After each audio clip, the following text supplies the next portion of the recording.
Bonjour à vous, bienvenue dans cette vidéo qui s'intitule Daesh, rien à voir avec l'islam, Kérouan. Alors Kérouan, de quoi s'agit-il? Il s'agit d'une ville en Tunisie, qui a été fondée par un général arabe qui s'appelait Okba et qui a servi d'avant-poste pour la conquête par les Arabes du Maghreb. La ville Kérouan signifie d'ailleurs lieu d'armes, c'est-à-dire c'était leur base militaire et au fur et à mesure c'est devenu non seulement une base militaire mais aussi une ville, puisque quand les Arabes venaient pour conquérir un endroit au nom de l'islam, ils envoyaient pas seulement leurs guerriers, leurs soldats, ils envoyaient aussi leur famille. Il y avait aussi la famille qui était avec eux.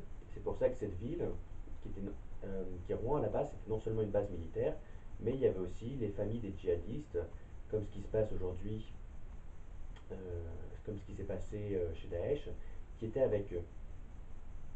Et à partir de cette base militaire, Kérouan, dont le nom, rappelons-le, signifie lieu d'armes, les conquérants musulmans arabes ont opéré des razzias, c'est-à-dire des vols, des viols, des meurtres. Ils ont massacré une partie de ceux qui n'étaient pas musulmans pour terroriser les autres et que les autres se convertissent plus facilement à l'islam.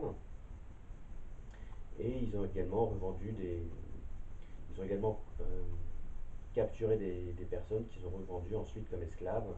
Et quand c'était des femmes, c'était évidemment de l'esclavage sexuel. Et tout ça s'opérait depuis la ville de Kérouan, qui était la tête de pont c'est une petite ville qui est au sud de Tunisie, et qui a été en quelque sorte la tête de pont de l'invasion arabe du Maghreb, et qui leur a permis, à partir de là, de, de conquérir le Maghreb. Il y a eu quelques avanies, ils ont notamment été défaits par une chef berbère qui s'appelait la Kaina, mais au final, ils ont réussi à conquérir le Maghreb et à l'islamiser.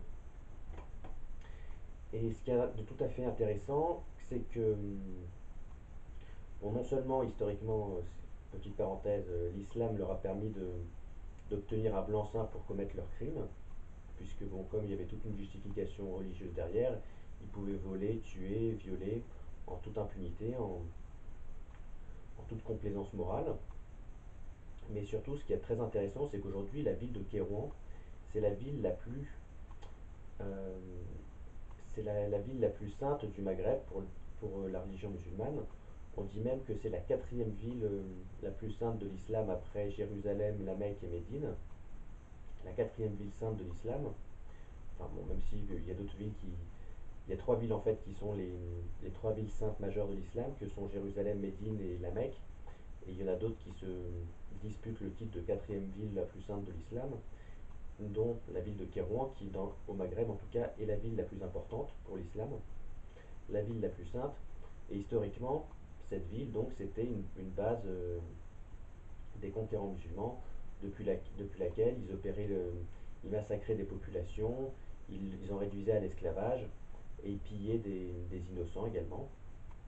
Et aujourd'hui, c'est l'endroit le plus saint pour l'islam du Maghreb. C'est assez sidérant quand on y pense. C'est un peu comme si l'endroit le plus saint de l'islam en Europe, c'était le Bataclan.